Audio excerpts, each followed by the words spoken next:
தெய்வத்தின் குரல் இரண்டாம் பாகம். ஜாதி முறை சர்வரோக நிவாரணி. ஜாதி முறையினால் பிரிந்திருந்ததால் முன்னே தேசத்தில் ஒருத்தருக்கொருத்தர் விரோதமாக இருக்கவே இல்லை.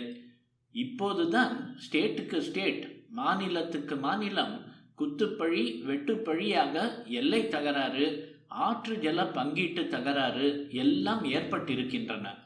முன்னே காஷி யாத்ரீகனுக்காக இங்கே செட்டி பிள்ளைகள் சத்திரம் கட்டி வைத்து சாப்பாடு போட்டார்கள்.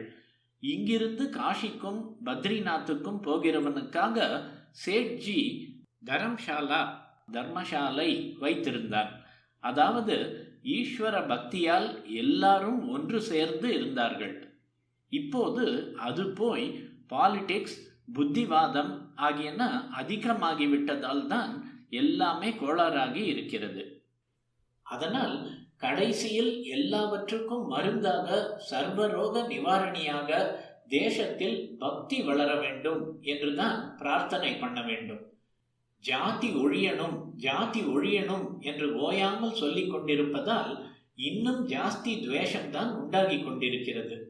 30-40 வருஷமாக இந்த பிரச்சாரம் பண்ணி வந்தாலும் ஒரு எலெக்ஷன் என்று வருகிற போது இப்போது பார்த்தாலும் ஜாதி தான் முன்னால் நின்று ஒரு கம்யூனிட்டிக்காரன் இன்னொருவனை அடிப்பது, கத்தியால் குத்துவது என்கிற அளவுக்கு போய்கொண்டிருப்பதை பார்க்கிறோம்.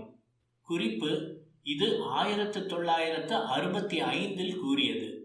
இது பிராமண அப்ராமண ஜாதி துவேஷம் இல்லை.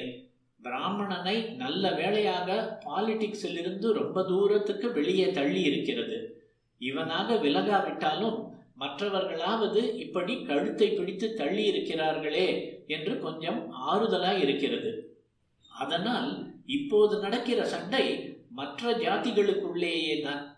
தெலுங்கு தேசத்தில் கம்மாவுக்கும் ரெட்டிக்கும் சண்டை, கன்னட தேசத்தில் லிங்காயத்துக்கும் இன்னொரு ஜாதிக்கும் சண்டை என்கிற மாதிரி சாஸ்திரங்களில் கற்பனை கூட செய்து பார்க்க முடியாத விபரீத ஜாதி சண்டைகளை எல்லாம் ஈக்குவாலிட்டி முழக்கம் ரொம்ப ஜாஸ்தியாக உள்ள இப்போதுதான் பார்க்கிறோம். இங்கே தமிழ்நாட்டில் ஒரு ஜில்லாவில் படையாட்சி, இன்னொன்றில் கவுண்டர், இன்னொன்றில் தேவர், முக்குலத்தார், இன்னொன்றில் செங்குந்தர் என்று இப்படி ஒவ்வொரு ஜாதிக்காரர்களையே பார்த்து அபேட்சகராக நிறுத்துகிறார்கள். கேண்டிடேட் வேட்பாளர்களுக்கிடையே அரசியல் கொள்கையை எல்லாம் விட்டுவிட்டு இந்த ஜாதி அடிப்படையிலேயே போட்டா போட்டி நடப்பதை பார்க்கிறோம்.